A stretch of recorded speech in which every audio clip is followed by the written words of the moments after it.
Okay, well, thank you, everybody. Welcome to today's WACD webinar. I recently had the opportunity to hear from the folks at the Business Council to talk about some recent work that they've done to hear the voices across Wyoming and really hear what's important to folks.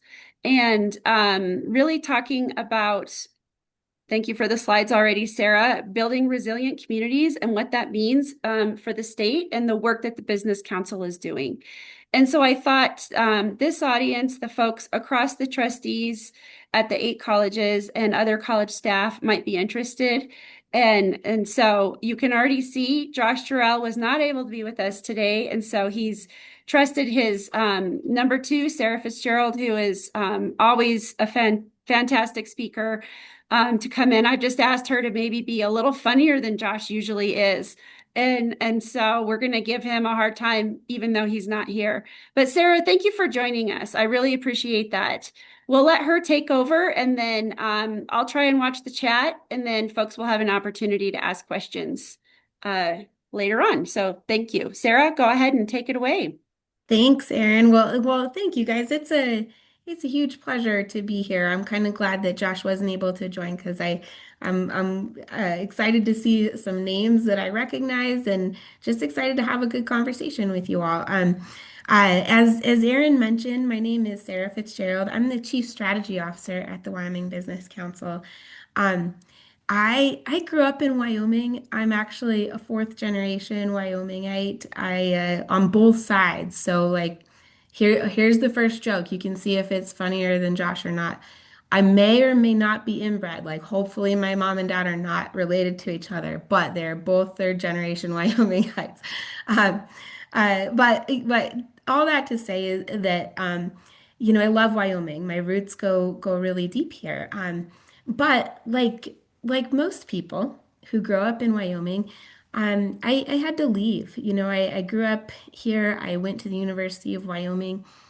And then when I graduated, I was faced with this decision, do I stay here in the place that I love, or do I go somewhere to use the degree that I earned at the University of Wyoming? And so, like 70% of people, I made that the latter choice and left and ended up in Houston, Texas, where I was working as a geologist, and I was working at a big oil company and ended up loving my job. I really loved it down there. I was using the degree that I earned in Wyoming and working in this fast-paced world and thought I was very important, because I was working at this big company. And but I always missed Wyoming because you guys all know there's something about Wyoming that is different from other places. It feels like home to me in a really big way. But it wasn't till one day, it was January 4th. I know the date because it's my mom's birthday. That became really crystal clear to me, that trade-off that I had been making. Um, because it was like 4 p.m. that day on her birthday. I hadn't called her yet, and she called me. I heard my phone buzzing on my desk, and it's like, oh no, I'm like, daughter of the year here. And when I picked up though, I was like, oh, happy birthday. And I knew right away something was wrong. And she told me that my uncle had died that morning. And I wasn't that close to my uncle, so it wasn't a huge, grief for me, but what hit me on that day, when I was, sitting in this in this high rise in Houston, Texas, too important to call my mom on her birthday.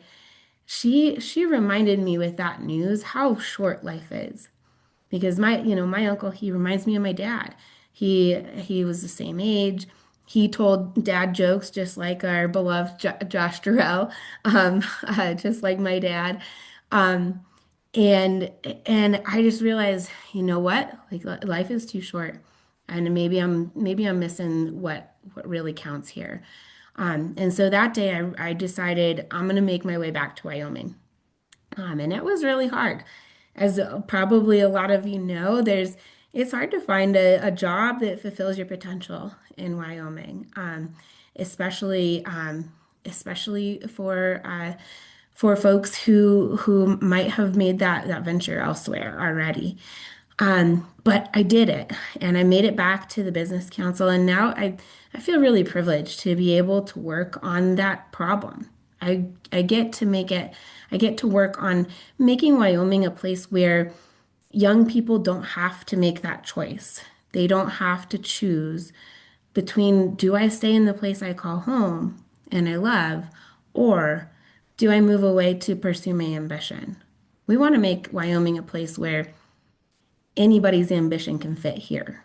You can pursue your ambition in Wyoming.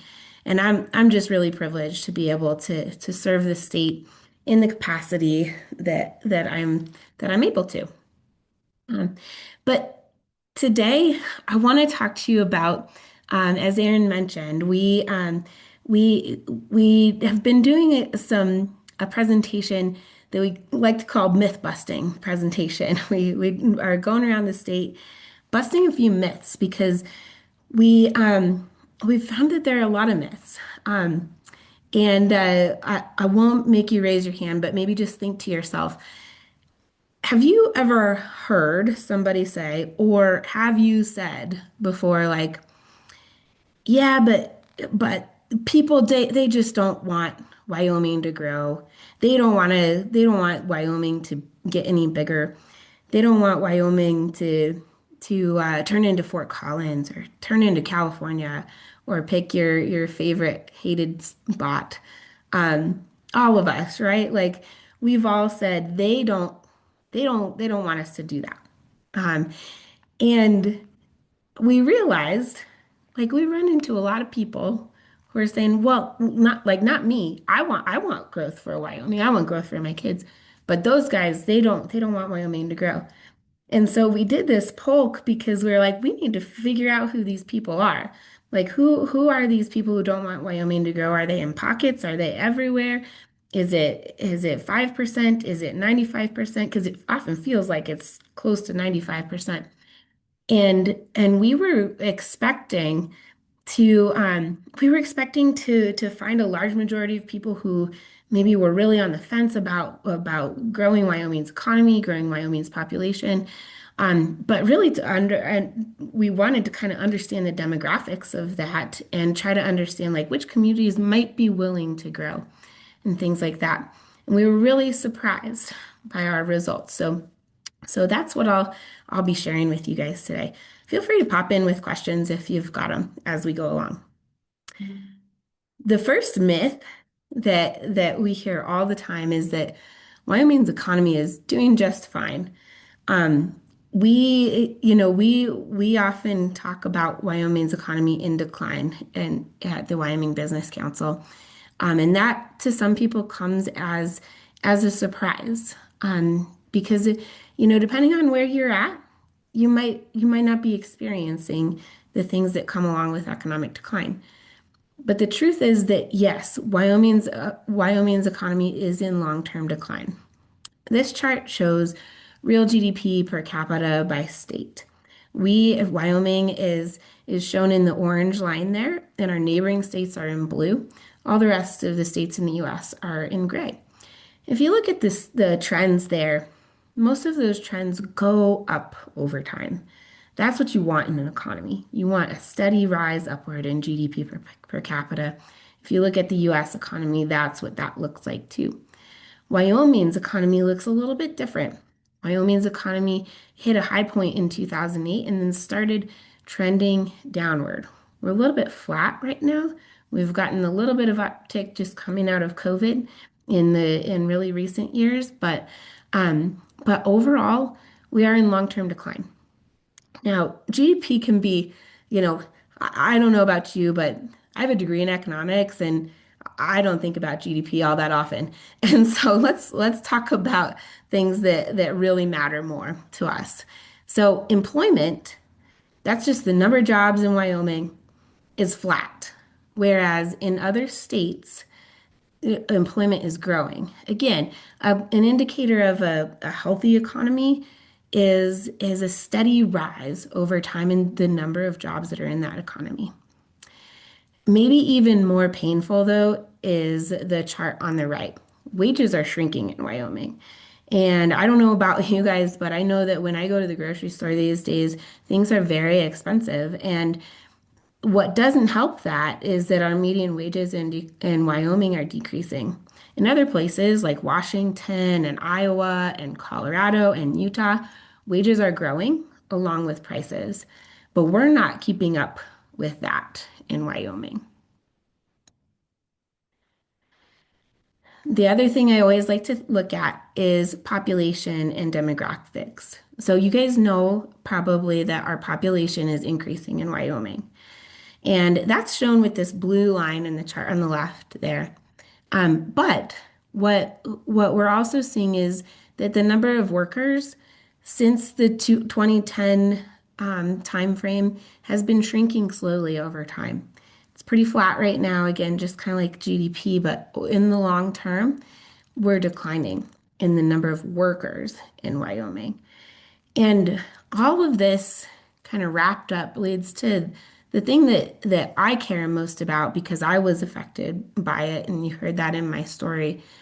Young people in Wyoming leave at twice the rate of the national average. And so if you really think about that, you know, there's some level of of people who just leave naturally everywhere, right? No matter where you grew up, some amount of people are going to leave and go somewhere else, and then some amount of people are going to come back in. But in Wyoming, it's twice as many. And so that's not natural. That's above and beyond, or below and not beyond what we would hope to be compared to the national average. And so all of this data is to say that yes, it's not happy news, but the truth is that yes, we are in long-term decline. And this is fun to start a presentation with because it's a real bummer, right? Like it's not fun. Um, but we like to share this because we love Wyoming and we want to look at ourselves in the mirror and say, what can we do to make this so that it's not true anymore? The thing is that 3 out of 4 people actually say their local economy is stagnant or in decline. And so people are feeling this. When you talk to people in your community, you might hear people say this, that they probably say things like costs at the grocery store are really high, or my kids are moving away, or, well, if we'll see what happens next year. If I don't have this job, then I'm going to have to move away. That's what this sounds like. That's what decline sounds like. Sarah, I have a quick Yeah, question, if I go can for it. interrupt. Did Sure. you, this is fascinating, by the way. I'm also an economist, so I'm swimming in the geekiness right now. Um, eh, did you see any variance across the state or certain parts of the state in terms of this? Yes, we're seeing a decline, or even the no, we don't think we want to grow. Can you opine on that a little bit? Yeah, Or if I'm yeah, jumping the gun, let absolutely. me know. Nope, nope. And yeah, well, we can jump around. It's great when these become a discussion. Um, uh, yeah, so yes, there's definitely variation around the state in general, and we'll get to more of why this decline happens. Um, but this decline happens most severely in rural places. And that's not just true in Wyoming, that's true across the entire country. And I'm just going to skip ahead a little bit. We'll get to some graphics that explain this a little bit better. But the U.S. economy and the global economy right now, as all of you guys know this very, very well, but the U.S. economy and global economy are very dependent on workforce right now. That's kind of the limiting factor of any economic growth in America and across the world. because most of our economic activities are really dependent on the knowledge in people's heads and the work that people do. People. And so across the state, really, because we're a lot of us are most parts of the state are very rural. We suffer from this problem that we don't have enough people, we don't have enough workers, as I showed you in this graph. And because of that, it's really difficult for a business to start, grow, locate in Wyoming. And we see businesses leaving because there aren't enough workers or expanding in another place. And what that leads to is then there aren't as many businesses in Wyoming. So that means there aren't as many jobs in Wyoming. And so if you're a person who maybe is graduating from a community college or from the University of Wyoming or from high school and you're saying, where can I get a job? It's much more likely that you find jobs in other places and especially like more opportunity for mobility and all of that kind of thing in other places. And so we start off with not enough workers, and that leads to businesses leave, and then businesses leave, and that means that workers aren't attracted to Wyoming. And so we're in this vicious cycle that is really tough to break out from. But to answer your question, Aaron, I went a little bit off track there. To answer your question, this decline we see most severely in our smallest communities because they suffer from that effect to the greatest extent. And then in terms of attitudes toward growth, we were expecting to find a lot of differences across communities and across different age demographics and that kind of thing. Because that's really why we did this work. We really wanted to find out like who is saying this and who is not saying this. And we actually didn't find a lot of differences. What we found is that a lot of people in most places and in most demographics do prefer growth. And so we were looking for that variation. But instead we saw just a lot of positivity toward growth, which was extremely surprising to us. Hey Sarah, this is John. And that graph with there's one state that is just an outlier going like crazy. Mhm. Who is Yep, that? that's Utah. But it's not blue. It's not a neighboring state. Oh, great question. I thought that was Utah. Let me go back and check that, John. It's Good cool. question. I'm curious. No Yeah, big deal. Thanks. yeah. I wonder if that might be mislabeled. We'll check that. Yep. Any other questions before I move on? Cool. So we also asked people, um, there we go.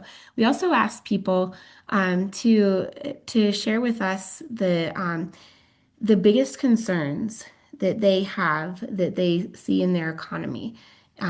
So we established that people are seeing some concerns that they believe their economy is in decline, and cost of living and housing are those top concerns. So when you hear that from people, this is probably not surprising at all to any of you. Okay. The next myth is one that I have a hard time fighting because I'm an example of that. When we talk about how all of our youth move away, the next sentence that we hear is, yeah, but my sister-in-law, or yeah, but my neighbor's daughter moved back. And that is true. There are plenty of anecdotes that say that is true. Um, but what um, but what we find is that while in-migration is something that is happening, we don't see that in terms of boomerangs. So this chart shows where people migrate to Wyoming from. This is where they came from. And uh, there are a significant number from Wyoming. Most are from other places, But really, what we see is that this is not enough to fix that vicious cycle that I was just talking about. So people out migrate at a much higher rate than we see in migration, especially in those workforce demographics. So this boomerang effect, people always think, well, people will come back. We want people to leave. We want people to leave, and I don't disagree with that. But we can't necessarily count on everybody coming back as a strategy to grow our workforce. And you guys probably know that very well in your positions. The next myth that we think about is that the state is broke. Um, and and we really hear this from people who and you guys probably have experience with this in your roles, um, from people who are trying to make things happen in the state, from people who are um, trying to make community colleges, for example, things that as good as they can be. And then you hear a lot of times though that, well, we're in a we need to save, we need to keep saving, because the state is broke, and that's just not true. Um, this data is something that some of you might be familiar with. Aaron, I bet you know these numbers. But we wanted to look at this because we kept hearing that from people. And we looked at our rainy day fund in Wyoming. So this is a very small percentage of the state's savings. This is really like, if you're running your household budget, this is sort of like your savings account, your emergency cushion account, right? And what we have found is that Wyoming's rainy day funds are twice as big as the next runner-ups rainy day funds. We have the largest contingency fund in the country, and that would run our government for 302.2 days. That's what this account is designed to do, is to keep the government running in the case when no revenue is created. And Alaska, who has the second biggest rainy day fund in the country, they think that 144 days is enough for them to be living off of their emergency account. And so this is not an attack on the rainy day fund in particular or anything like that. This is just an example to demonstrate that Wyoming does have a lot of wealth. Um, and so when we think about the tools in the toolbox to solve the economic problem that we just all talked about, there are many tools available to us. And often we kind of think like, well, it kind of gets us in a little bit of a mindset of maybe we just don't have enough, maybe we can't get ourselves out of this. But the truth is that we have a lot of tools, not only money, but people, but groups like this that give us the power to do something about this. I have a quick question on your slide prior to that, though, when we were talking about the boomerangs. So Sure. Mhm. the people moving into the state, are they not bringing the workforce with them? So are they not looking to work here? Are they more in the retired age category? Do you know, or can you speak to that at all? Yeah, yeah, you hit the nail on the head, Cindy, there. Our population is growing. People are moving from other states. Those are not in the working age demographics typically in large enough amounts to work on the economic development problem. Okay, and then when we asked about what do you want, what would investment what kinds of investments make the most sense from an economic perspective? People say that they want that their priorities are job creation and infrastructure development. Those are the two priorities for people when we ask them what types of investments make sense for state and local governments to make. Sarah, can I ask a quick question? Yeah, go for I it. just wasn't sure if we know, and I can't remember having this conversation with Aaron.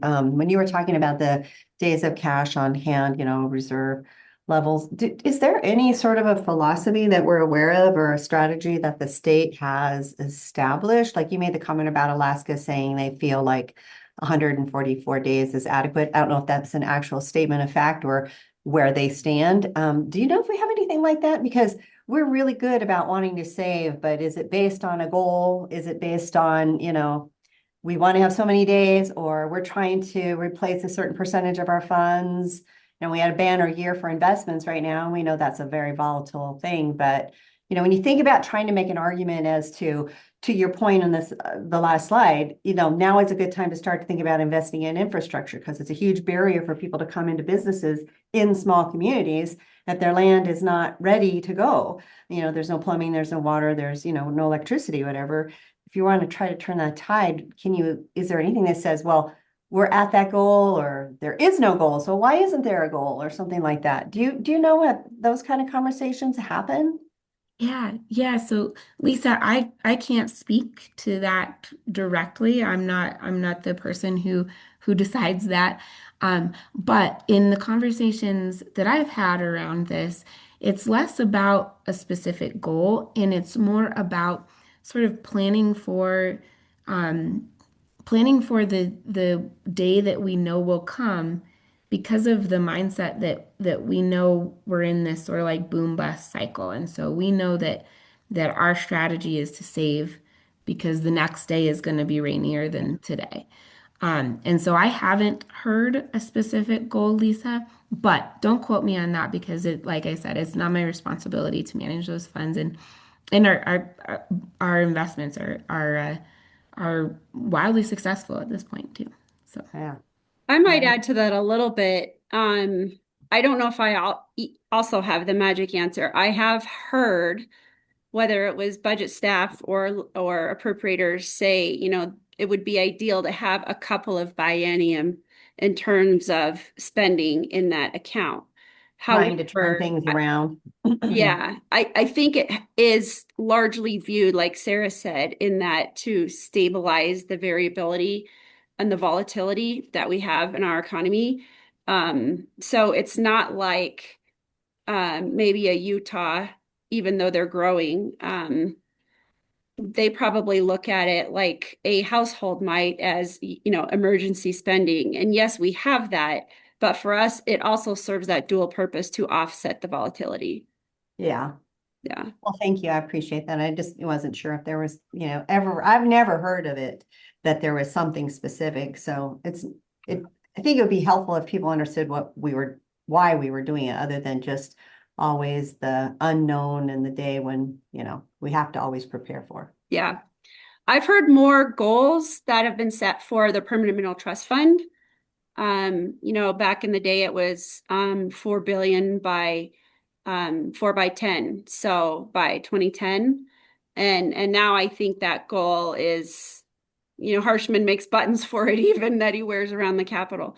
I don't know if they have another goal in that space, but that's for the permanent fund.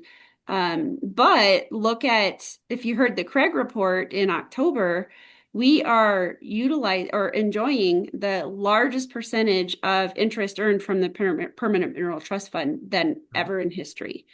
And so that's a pretty amazing statistic. So Sarah, I had a question that I'm just trying to figure out in my head. I know that the governor's budget is $11 billion for 2 years. So that's $5.5 billion a year in what I would think is government spending. But your number is it's $5 million a day times, let's say, 400 days a year. That only comes out to $2 billion, not $5.5 billion a year. What's the difference? that's a good question, John. I've run through those numbers myself. But yeah, that's a good discrepancy that you bring up. I'll talk to our analysts about that and see where that's coming from, and I can get back to you on that. Thank you. My initial thought is it might just be much of that money is federal money that's passed through the state, and you're not counting Yep. that in your state spending. But I don't know. It'd be nice to know. Yeah. You're probably right on that. Yep. Yep. Yep. All right. So this is the big one that we've already talked about pretty in depth, but what we've found here is that more Wyomingites support growth than you think, because I think a lot of people say, nope, people don't want to grow. Um, and this would like really took us aback and really took us by surprise. 65% of us support population growth if it means more opportunities for our family, friends, and neighbors. That was super surprising to us because we just don't hear that anecdotally. That's not what we talk about to one another. And we hear that 8 out of 10 people want their community to take strong action to grow jobs in the economy. And then 9 out of 10 of us agree that keeping and attracting young people is essential to our future. So these are all sort of things that when you read headlines or when you kind of like I said in the stories that we tell ourselves and each other, they don't necessarily agree with these things. But I think there are more people who agree with these things than we think. And this is where it really kind of like comes to a point for me because I think it's very it's very easy to believe that nobody wants taxes to increase. Nobody, right? Like zero people want taxes to increase. But when you think about these things, like these questions, when you say like, is keeping and attracting young people essential to our future? Like, yeah, sure. Like those are easy to agree with. But then when you say, will you pay for it? That's a little bit different question, right? And we thought the answer would be zero people would pay for that. But what we asked was would you be willing to pay slightly higher taxes if they were used to bring jobs and economic opportunity to your community? We thought we thought that 100% of people would be strongly opposed to this based on the stories that we hear and the stories we tell ourselves. But what we find is that 35% of people, that's not nothing, support paying slightly higher taxes to bring jobs and economic opportunities to your community. Now, 65% oppose that, and almost 50% strongly oppose that.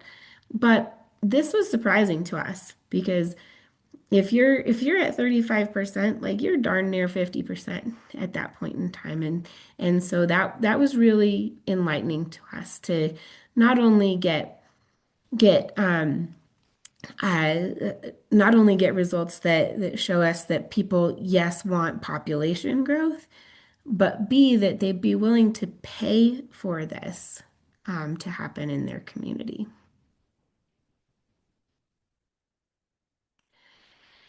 The next myth, it's just really fun one, a fun one to think about. It has and Aaron, you might have fun thinking about this one too, because when you when you take an economics class, you learn that uh, that economic activity is increased when taxes are decreased. That makes sense, right? Like that makes theoretical sense. But you know what? When we get to practice, it it doesn't necessarily work like that. So when we at the Business Council, when we talk to companies who are considering moving here, none of them ask us about taxes. None of them. Um, they ask about different things. They ask about things that probably make intuitive sense to all of you. They ask about workforce. They ask about the ability of their workforce to get housing. They ask about the regulatory environment. and they really want to know that communities support them. But they don't ask about taxes. And so when we think about just lowering taxes, we know from that experience that that doesn't make it better for businesses. And we continue to see businesses leave Wyoming, even though we have a very friendly tax environment. The fact is that our fiscal system actually incentivizes decline, economic decline. Now, think about that for a second. You guys might have thought about this for a little bit. Um, so when our fiscal system, it rewards extraction, right? Like you guys probably all know that most of our that the highest the biggest payer of taxes in Wyoming is the minerals industry. Um, and and what that means though is that when a business comes to a town and grows the population there, that local community does not benefit in terms of revenue from that economic growth.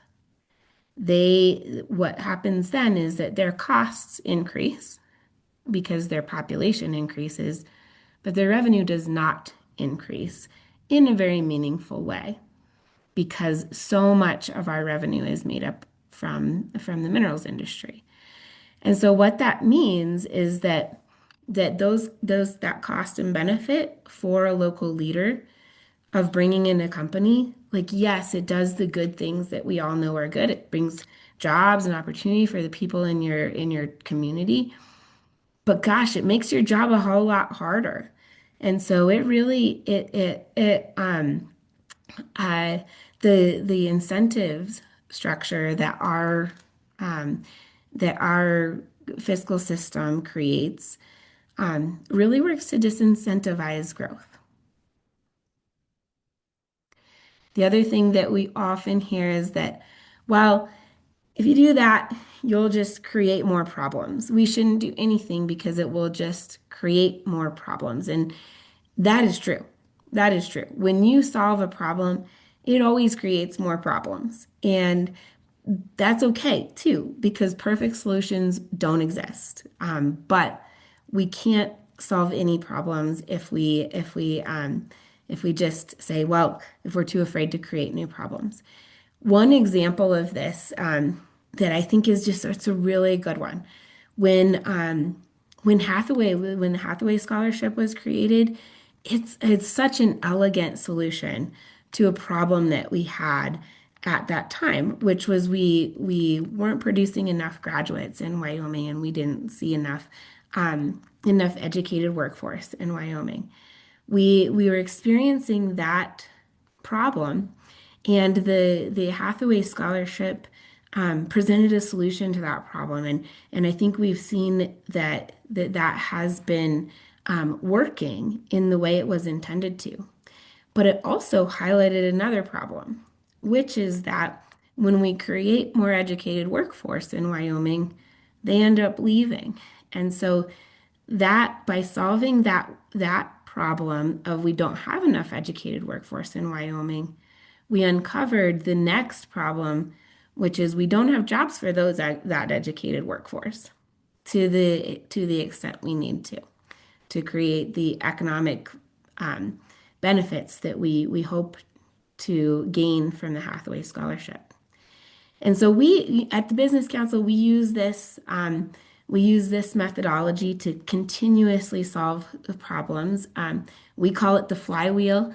It's the same as the engineering design process. It's the same as the scientific method. It's the same as kind of plan, do, check, and adjust.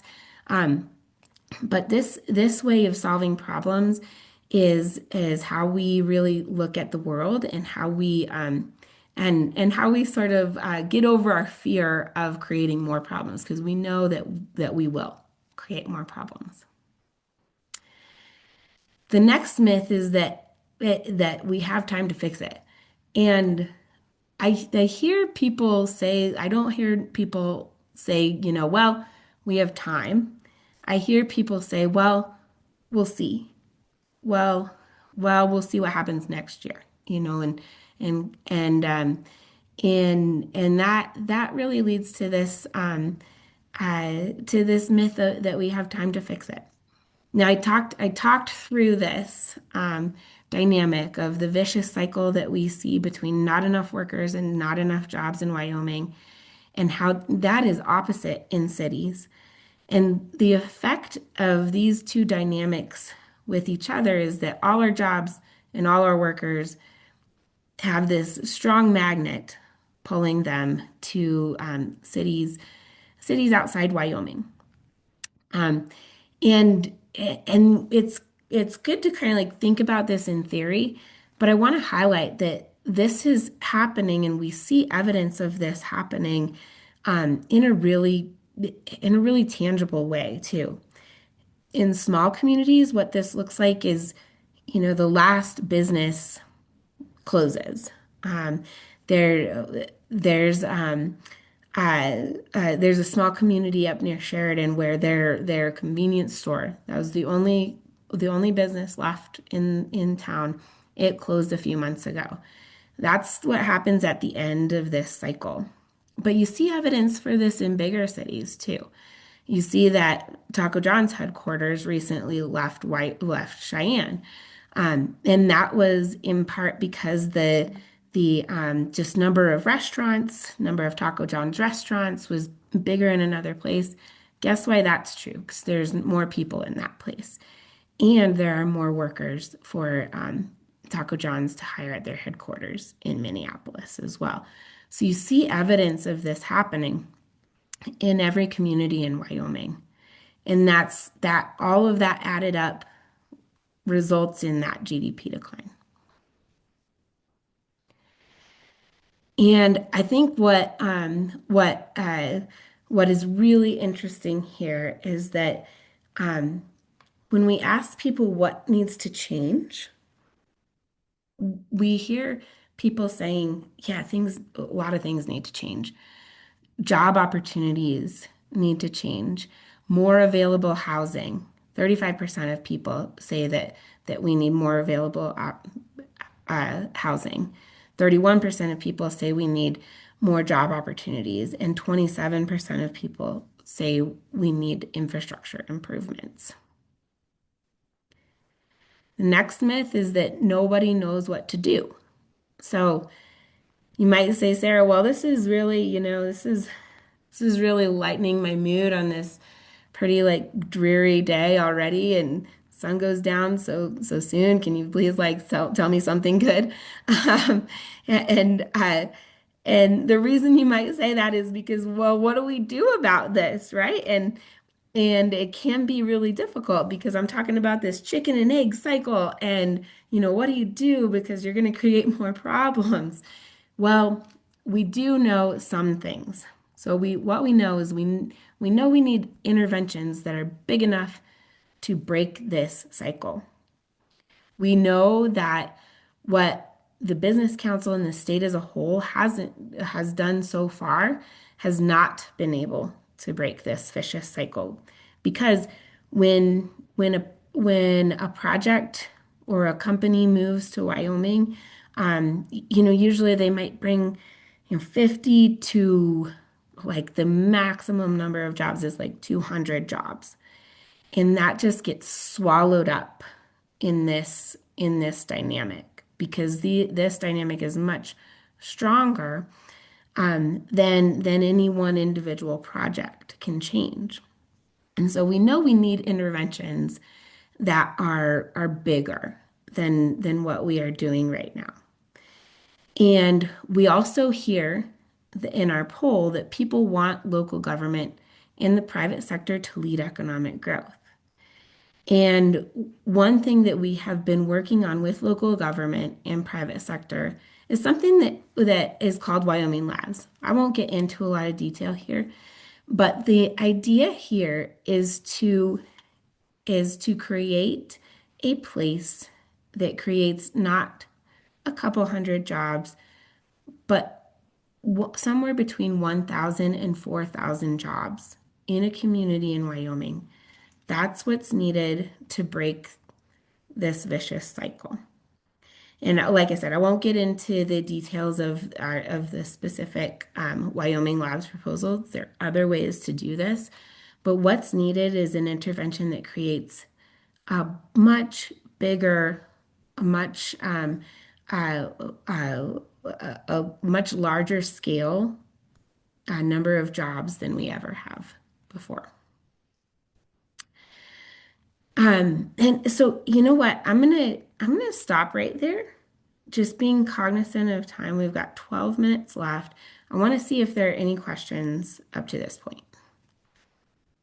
I actually have a question when you're talking about economic growth and what you guys are looking into as far as AI and how that's going to end up disrupting people and their jobs as well. Okay. Because we all know it's coming. And for an example, like my husband's in a owns a small business in Lander. Companies that he orders from, those jobs used to be individuals packing boxes. It's now robots packing those boxes. So not only do we have an issue already, but that's gonna that's gonna cause another issue for growth in this in Wyoming. So what are you guys doing to look at AI and how that's going to disrupt flow of jobs? Oh, it's such a good question, Cindy. And I don't know if anybody can see the future very well on that right now. But what I do know is that the workforce shortage that we are experiencing in Wyoming is not just a workforce shortage that we're experiencing here. It's across the country and it's across the world too. And so the philosophy that we have right now is that the U.S. and global and Wyoming economies will all still have a significant need for workforce, and that even with AI creating a larger supply for workforce effectively, the demand will still outstrip that by far, because of the dynamic that we see with population right now, not just in Wyoming, but across the globe. Global population and demographics are not set up to grow people to grow working age demographics right now. And in Wyoming, we have that extra layer of everybody leaving too. So it's not that we're not thinking about it, it's that we still, even with the conditions that we see with AI coming, we still think that betting on growing workforce in Wyoming is a really safe bet.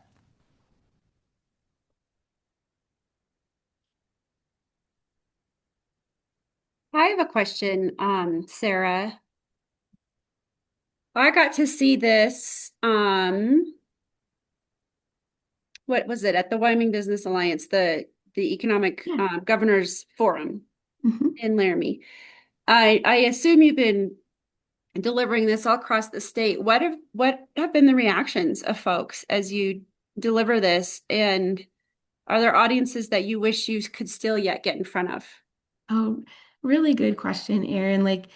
And I think it's almost like inherent in the results of the poll, and the difference that we see in the results of the poll and what we thought we would get, because we thought we would get a bunch of people saying like, no, we don't want growth, like we want to stay how it is. Um, and what we saw is that we have a lot of people who want growth, and what that's doing, when we talk about this in different rooms, is people are like, oh, there are other people like me. Instead of saying like, well, yeah, but they don't want it, people are recognizing like, oh my gosh, like I'm a part of something bigger than myself. And so it's been really fun to see that almost like solidarity happening, and a little bit of courage. We see people taking action in ways that this time last year I would never expect. For example, there was a project that probably most of you know about. This company called BWXT is looking at locating in Gillette. And we got hundreds and hundreds of public comments on that project. Not all of them are supportive, of course, and we wouldn't expect that. But a lot of them were. And usually in a process like that, we get one or two public comments. So people are participating in these opportunities like they never have before. And I think that might, I'm not saying that's a result of our presentations, but I think that people are in Wyoming right now are seeing that they're maybe just not quite as alone as they thought they were. Really good question, Erin. I'll hit on this really quickly because I think this is some good food for thought. When we asked people about youth outmigration. We asked people about had they had a loved one leave Wyoming, and then we asked them about what would need to change to bring those loved ones back to Wyoming. And this is probably not really surprising to any of you, but better job opportunities and higher wages or career advancement are the top two by far, with more affordable housing coming in third. This was not surprising to us either, but we do hear a lot of the time people talking about uh, amenities and bringing more, things to do to our communities. And so sometimes it becomes a question of like, should we focus on the economy or should we focus on communities? The answer isn't one or the other necessarily. That's definitely an and answer. But we see really clearly that people don't leave Wyoming because they think it's nicer somewhere else. People actually leave Wyoming more often because they need better job opportunities and they need higher wages. So it's really concrete, Yeah. which is an easier problem to solve. Well, we're definitely hearing it. I think that's something that's common across campuses even. I know a lot of the colleges have a hard time keeping folks salaries and whatnot up to market. And that's a story we've been trying to tell for a few years now. And it definitely came forward yesterday in front of the Appropriations Committee. So it's not unique to the colleges, that's for sure. Well, Any other questions for Sarah?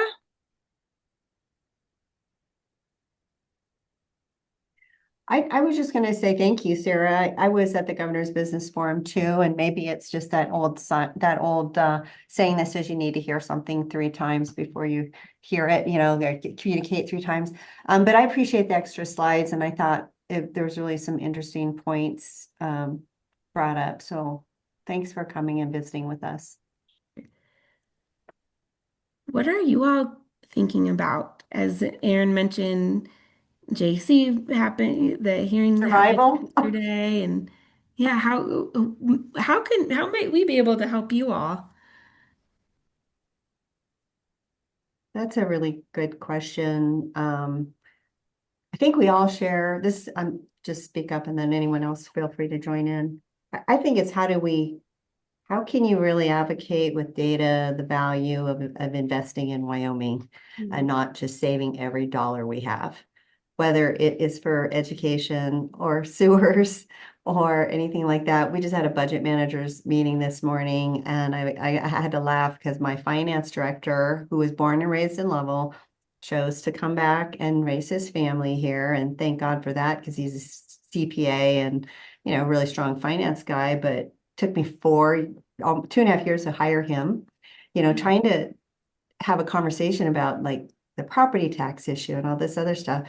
At the end of the budget managers meeting, we always have a little saying or a little story joke, something, to end this meeting on. And he pulled up a cartoon today, and it was talking about saving on property taxes and saving all your personal taxes. And then the aftermath of that with broken down roads and sewer damage and, no education schools. And I said, wow, that's a really great cartoon. Where did you find it? And now he's a younger person, 28 to 32, and he says, I created it on Gemini.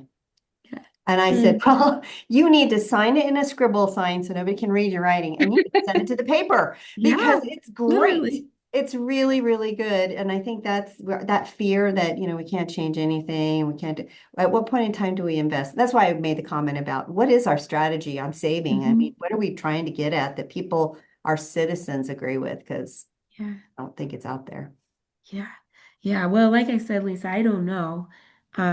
But like that mentality is so damaging. And I think I'm speculating here, but it's really easy to sort of make an analogy between the state's budget and a household budget, right? Like, and you're trying to say like, well, okay, here's our income and here's how and we just need to save for retirement, basically, right? Like, and that I think there's a lot of that sort of mentality, and that's really tangible, and it's what we've been doing for a long time. It's a lot harder to say we need to change the whole system so that it works not just for revenue, but for the things that we actually care about, like keeping our kids here and like at some level, I feel like it's almost just a metrics problem, like I think there's like famous case study about YouTube and their metrics and if you measure like time in the app, then you get a different outcome than if you measure clicks on ads. And right now we're measuring state revenue, and most of um, most state entities, agencies, a lot of like UW. I don't know if how you guys think about that in community colleges, but a lot of entities in the state really sort of measure on how can we increase state revenue. And when you do that, you forget about the important things. And so I think there's maybe something to that where we're not valuing people, we're not valuing jobs, we're not valuing the wages that people make at jobs, and instead we're valuing the checking account that the state of Wyoming holds. And so I don't know. I think that's my interpretation right now with what I've learned so far. I don't know. How do you guys measure success in the community colleges? I can't imagine it's just state revenue. No, I think we all have a similar mission to enhance the lives of our graduates, and that we think higher ed is the way to do that. And so we're measuring success on getting people to a finish line on a degree and student success that way, trying to improve that metric, which I think is a real one. You Mhm. asked, what can we do together? I do want to say, and then I'll offer some constructive little feedback here. Yes. I really appreciate the efforts of the Wyoming Business Council to increase engagement across the state. We have to recognize that the people that are in power right now were elected by the people that voted, but there's a whole lot of people that didn't vote. And so we need to Mhm. increase engagement in state government and other government to have an effective change in leadership that way. And so I thought the watch parties were a great idea. I loved it. The team of 1,000, all of that was great. I went to the first watch party, started really late, didn't end at 4 o'clock. I had to leave at 4 because I had another commitment.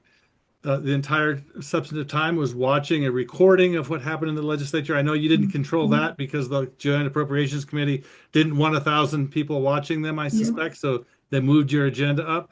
Um, but the idea was great, but the execution of that first watch party was not great. Yeah. Good feedback. Yeah. Yep. Yep. Super good feedback. That was the first time we tried that. It was amazing that we did that. It took we almost said call it all off. But we decided to keep going through to go through with it. But yeah, that's really good. That's really good feedback, John. I think like yeah, just making sure that we're punctual and Yeah. Well, respectful of people's time. and And hopefully we'll honestly, be able to do that better next time. And I'm not butting up to you, Sarah, but I will No. say that your first 5 minutes of this presentation would have been so excellent for the Joint Appropriations Committee to have heard coming from you, your background, your youth. That's what would have been a much more effective presentation. Well, I appreciate that. That's a great compliment, John. And maybe we'll get some more patience out of JAC one of these days to hear his story. Maybe. I'm going to go ahead and stop our recording. Um, and